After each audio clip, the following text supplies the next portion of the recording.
Tomitake gathered up his paperwork and slipped it inside his bag. They sure were persistent. I wonder if they really want us dead. How rude of them, huh? It was only a dream. Please make sure that Dr. Irie examines Rika-chan. Her nightmares might be a symptom of something. If anything happens to her, it would be a disaster. Takano touched Tomitake's hand gently. As he turned bright red, Takano moved in closer and spoke. The way she acts is just too sexy, Tomitake thought. Hey, Jirou-san. I have something very important to tell you. Will you listen to me? What is it? You have something to tell me too? I hope you didn't see me claw my throat out in a dream.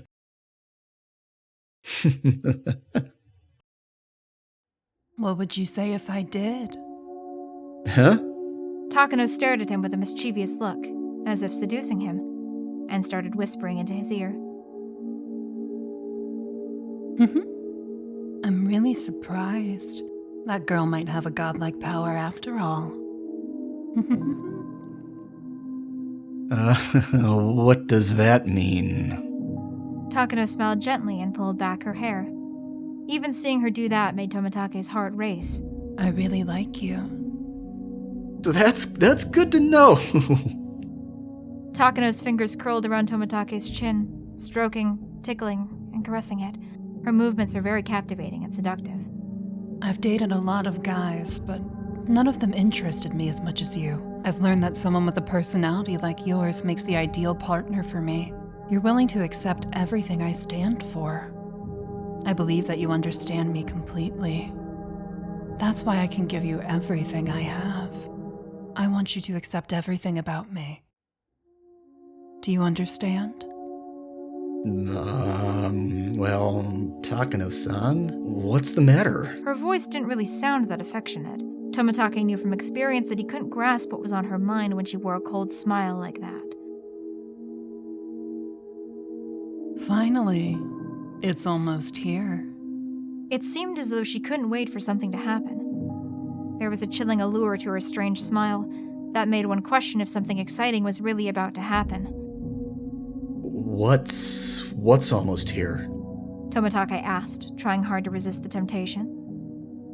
The day my dream comes true. Your dream? Yes, my dream. Didn't I tell you before? Or do you forget about everything we talk about in bed? No, I remember. Your dream? Tomitake's response was vague. Either he didn't remember, or he hadn't understood it very well. Finally, the curse of Oyashiro-sama is going to come true. That's what I've been dreaming about ever since I was a child.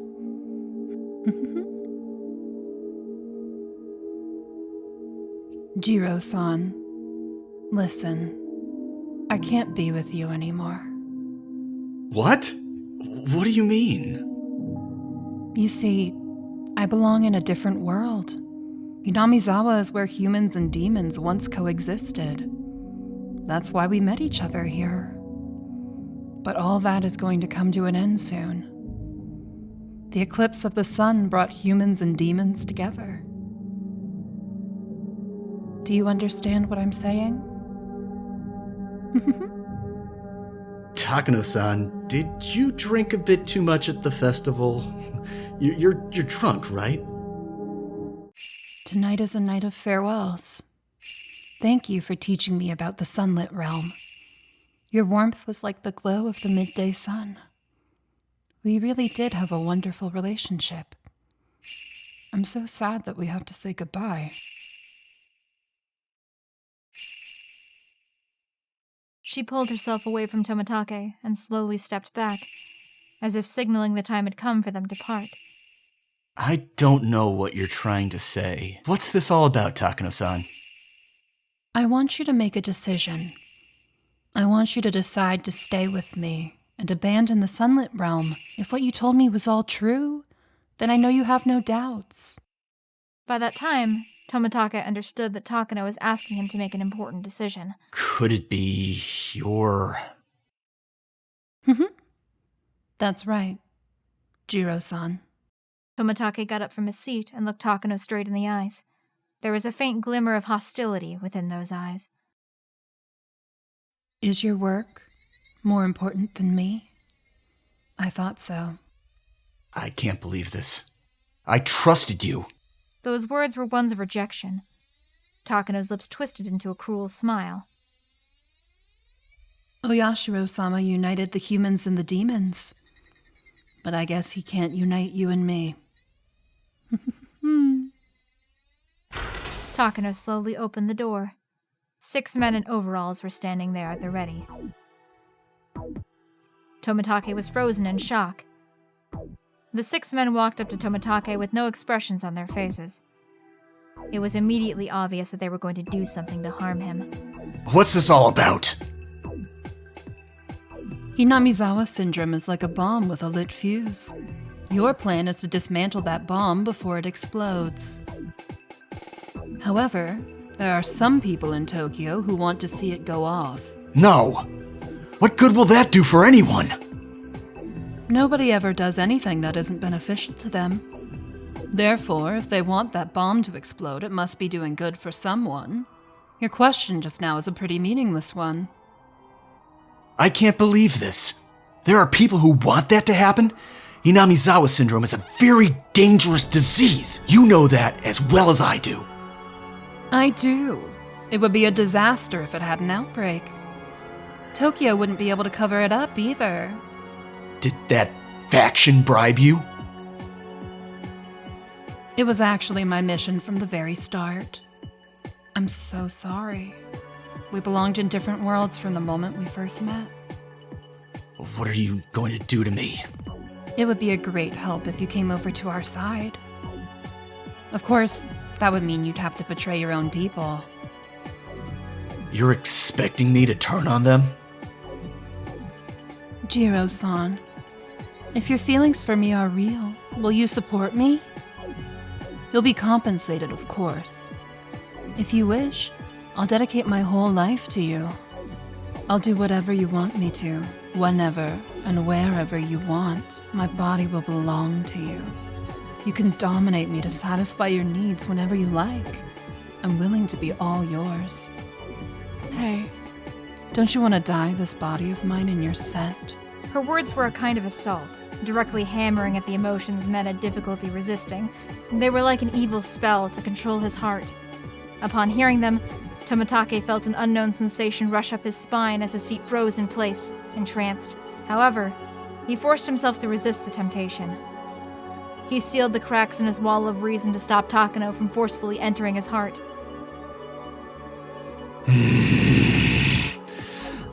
I refuse.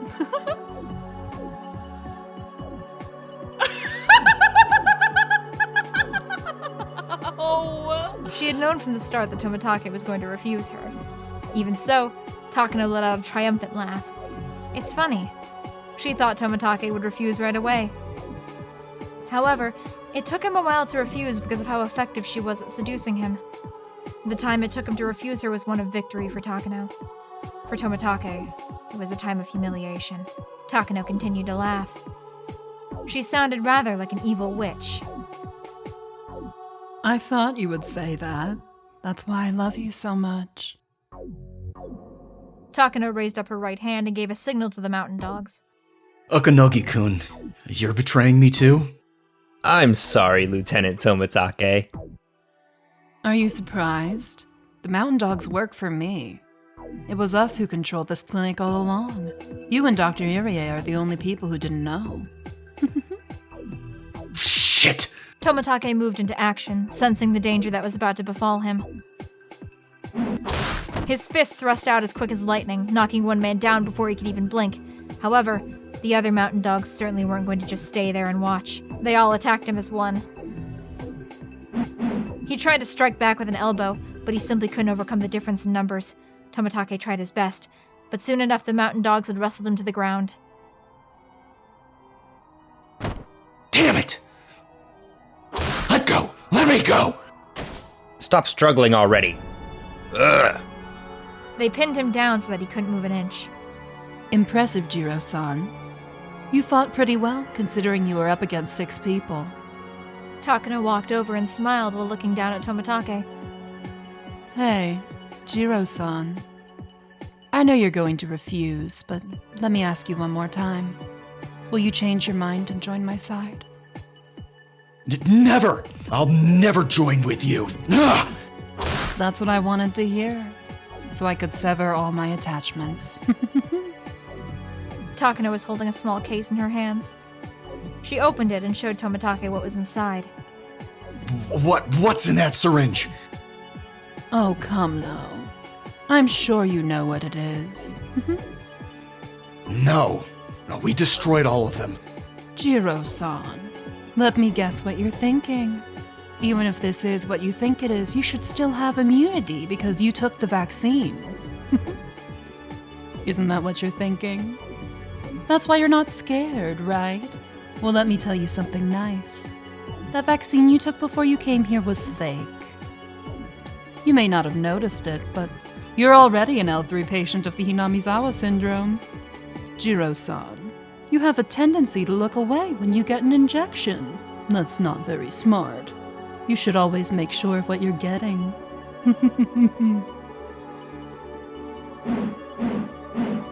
Shit! Let me go! Tomitake struggled to get away, but he simply couldn't move. Upon seeing his sorry state, Takano laughed with glee. I'm sure you know very well about H173. You'll become infected instantly and will virtually become an L5 patient. You saw how the experiment turned out, no? The subject was displaying extreme irritation in the neck and armpit areas. Based on our past studies, patients with L5 suffer from extraordinary irritation in their lymph nodes. It might be an antigen-antibody reaction. In other words, Jirou-san, if you're lucky, you might be able to die just as Rika-chan predicted. Are you going to kill yourself or become disabled for life? Which would you prefer? Which one, Jirou-san? Stop! It's going to be too difficult to give him the injection like this. Put him to sleep, please. One of the men covered Tomitake's mouth with a towel soaked in some kind of chemical. He tried to fight it off with all his might, but his strength eventually left him, and he became as quiet as a beached whale. Takano stroked his face to make sure that he couldn't resist. Then she brought the needle toward his throat. She pushed it right into his skin. As she squeezed down on the syringe's plunger, the skin surrounding the tip of the needle swelled up, and eventually the contents were absorbed into his body. Goodbye, Jirou-san. When you wake up, you'll be in the middle of a wonderful nightmare. Special thanks goes out to my priests of the hog and my elder hog prophets, Adra, Chronoton, Eshok7, Grayman, Jonathan Hummel, Casey N. Moore, Ventus Agri, and Xavier Pena. Thanks again, guys.